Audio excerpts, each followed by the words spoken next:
My dear friends, आज की class में जीव विज्ञान कक्षा 11वीं से एक प्रश्न पढ़ेंगे। वनस्पति जगत का जोकर किसे कहते हैं? वनस्पति जगत का जोकर किसे कहते हैं? ठीक है, तो देखते हैं इस प्रश्न का डिटेल। इसके पहले जिन लोग मेरे चैनल में नए हैं तो चैनल को सब्सक्राइब कर लीजिए। ओके, और देखते हैं वनस्पति जगत का जोकर किसे कहते हैं। तो देखिए क्या है यहाँ पर, वनस्पति जगत का जोकर किसे कहते हैं। देखें, माइकोप्लाज्मा में कोशिका भित्ति नहीं पाई जाती। ध्यान देना, माइकोप्लाज्मा में कोशिका भित्ति नहीं पाई जाती, इसलिए ये अपना आकार बदलते रहते हैं। माइकोप्लाज्मा में कोशिका भित्ति नहीं पाई जाती, इसलिए ये अपना आकार बदलते रहते हैं।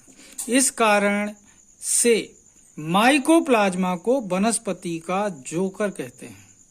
इस कारण से माइकोप्लाज्मा को वनस्पति जगत का जोकर कहते हैं।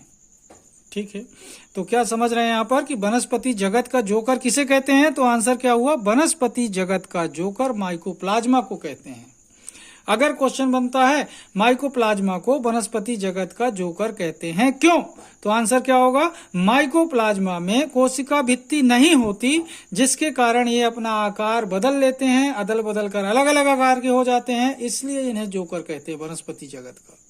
ठीक है, तो इस तरीके से प्रश्न हो सकता है कि वनस्पति जगत का जोकर किसे कहते हैं, एक सीधा सा क्वेश्चन है। दूसरा क्वेश्चन हो सकता है कि माइकोप्लाज्मा को वनस्पति जगत का जोकर क्यों कहते हैं, या क्वेश्चन हो सकता है कि माइकोप्लाज्मा अपना आकार बदलने में सक्षम क्यों है।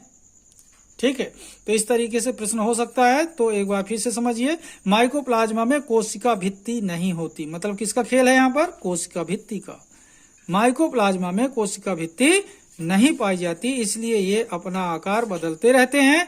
इस कारण से माइकोप्लाज्मा को वनस्पति जगत का जोकर कहते हैं। ओके, तो आज की क्लास को मैं यहीं पर समाप्त करूंगा। ये छोटा सा वीडियो, वनस्पति जगत का जोकर किसे कहते हैं, आराम से आप लोग सीखिए। आज की क्लास को मैं यहीं पर समाप्त कर रहा हूं। तब तक के लिए धन्यवाद। जय हिंद, जय भारत।